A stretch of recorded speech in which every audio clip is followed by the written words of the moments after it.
Hello class seventh, welcome back. आज हम करने जा रहे हैं नया चैप्टर स्टार्ट, चैप्टर नंबर 6, जो कि है आपका linear equation in one variable. Linear equation के बारे में हम आप पिछले चैप्टर में सीख चुके हो, इक्वेशंस के बारे में भी सीख चुके हो, वेरिएबल के बारे में भी सीख चुके हो। सो दोबारा से मैं आपको बता दूं, लीनियर इक्वेशन कौन सी इक्वेशन होती हैं?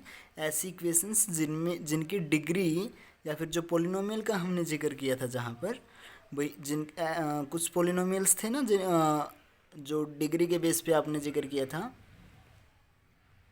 पोलिनोमियल्स, आप नंबर ऑफ टर्म्स के बारे में तो जान चुके हो कि अगर किसी पोलिनोमियल में एक टर्म है तो उसको हमने क्या बोला था?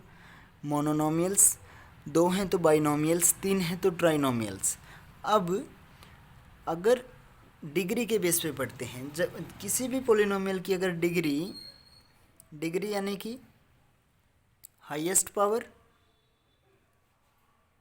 हाईएस्ट पावर अगर कितनी है? 1 है, तो वो कैसा है? लीनियर है। अब पोलिनोमियल और इक्वेशन में क्या डिफरेंस होता है? सिर्फ इतना डिफरेंस होता है कि इक्वेशन में इक्वल का साइन आ जाता है। जैसे कि कोई चीज़ हम लिखें 2x + 5 = 13, तो ये एक क्या हो गई? इक्वेशन। अगर हम 2x + 5 लिखते सिर्फ, तो वो क्या हो जाता है? पोलिनोमियल। लेकिन अगर इक्वल का साइन आ गया तो फिर वो क्या बन जाती है? इक्वेशन। ठीक है। और ये कैसे इक्वेशन है? लीनियर है। क्यों? क्योंकि जो वेरिएबल है उसकी पावर, अब वेरिएबल यहाँ पे आप देख पा रहे हो, वेरिएबल x है, तो x की पावर कुछ भी नहीं लिखी गई है, तो इसका मतलब पावर कितनी है? 1 है। और x के अलावा कोई और वेरिएबल यहाँ पर है नहीं, तो लीनियर इक्वेशन यानी कि एक पावर वाली इक्वेशन इन वन वेरिएबल, यानी कि वेरिएबल सिर्फ एक है। हाँ, ऐसा ज़रूर हो सकता है कि वो एक ही वेरिएबल दो बार लिखा गया हो, 3x = 13, या फिर कुछ इस टाइप से हो सकता है कि 2 × x + 5 = 7 + x। तो ये सभी यहाँ पर भी आप देख पा रहे हो। जब हम इसको सोल्व करेंगे इस चीज़ को, तो देखना कितना हो जाएगा। 2x + 2 की मल्टीप्लाई 5 के साथ करेंगे 10 = 7 + x है। सो अब सभी नंबर को आप एक साइड ले आइए। यहाँ पर 2x ऑलरेडी है, x वहाँ से उस साइड प्लस का है, इधर आकर के माइनस का, और +10 है यहाँ पर के, और 7 को भी इधर लेके आना चाहते तो आप ला सकते हो, यहाँ आकर के वो भी माइनस का हो जाएगा।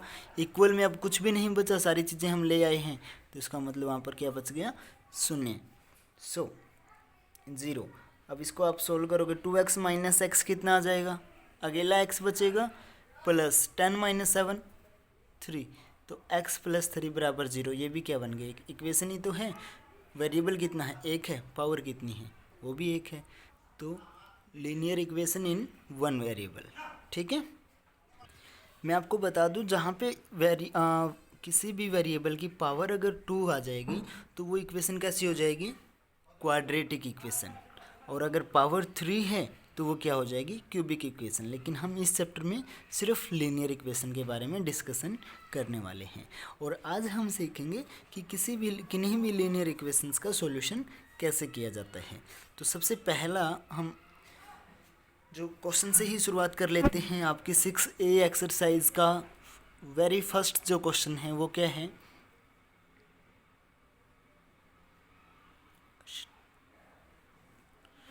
सबसे पहला जो क्वेश्चन है वो आपको दिया गया है कि 2x + 7 = 11। ये इक्वेशन आपको दी गई है, x की आपको वैल्यू निकालनी है, सोल्व करना है।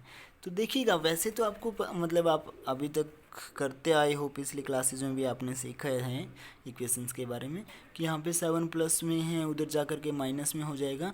बट उस रूल को अगर आप बिल्कुल एग्जैक्ट अकॉर्डिंग टू रूल चलना चाहते हो तो हमें उसको लिखना पड़ता है। कैसे लिखेंगे? अब देखो, यहाँ पर सबसे पहले क्या देखिएगा आप? ये देखो कि वेरिएबल कहाँ पर है। वेरिएबल कहाँ पर है? लेफ्ट हैंड साइड में, यहाँ पर। अब वेरिएबल के साथ क्या चीज़ है? एक तो 7 उसके साथ जोड़ा जा रहा है और 2 की मल्टीप्लाई की जा रही है। तो सबसे पहले आप जो वहाँ पे एडिशन की जा रही है या सब्ट्रैक्शन की जा रही है, तो उसको सोल्व करें। अगर जोड़ा जा रहा है, वहाँ पे 7 प्लस में है, तो आप क्या कर दो? 7 को माइनस कर दो, ताकि यहाँ से 7 समाप्त हो जाएगा। अगर कोई चीज़ माइनस की जा रही है तो वही चीज़ आप क्या कर दो, ऐड कर दो। यानी कि अब यहाँ पर आप देख पा रहे हो कि 2x में क्या है, 7 ऐड किया जा रहा है, तो आप क्या कर दो, सब्ट्रैक्ट।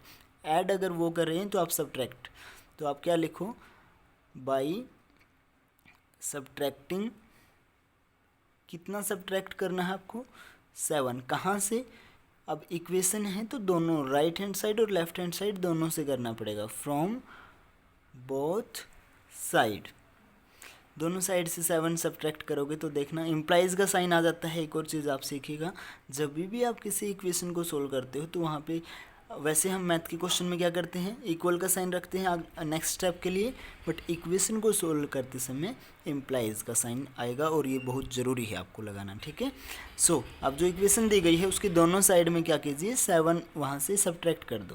पहले जो इक्वेशन दी गई है एक साइड लिखा, -7 कर दिया, इज इक्वल टू 11, वहाँ से भी -7। अब क्योंकि दोनों दिशाओं में से -7 मतलब 7 को सब्ट्रैक्ट कर रहे हैं तो इक्वेशन के ऊपर कोई फ़र्क नहीं पड़ेगा, +7 से -7 कैंसिल हो गया, अकेला क्या बचा, 2x इज इक्वल टू 11। अब क्या है, x के साथ हमें तो x की वैल्यू चाहिए, 2 है, अब 2x का मतलब क्या हुआ, x और 2 के बीच में क्या है, मल्टीप्लाई, और अगर यहाँ पे मल्टीप्लाई है तो हम क्या करेंगे, डिवाइड, तो दोनों साइड किससे डिवाइड कर दो, 2 से, तो 2x divide by 2 is equal to 11 divide by 2, यहाँ से 2 से 2 कैंसिल हो गया, तो आंसर क्या आ जाएगा, x is equal to 11 by 2, यही आपका क्या हो गया, सॉरी माफ़ कीजिएगा, 11 - 7 यहाँ पे हमने सोल्व नहीं किया, ये हो जाएगा भाई 4, यहाँ पर भी 4, और 4/2 कितना आएगा, 2, तो दैट इज़ योर आंसर, ठीक है।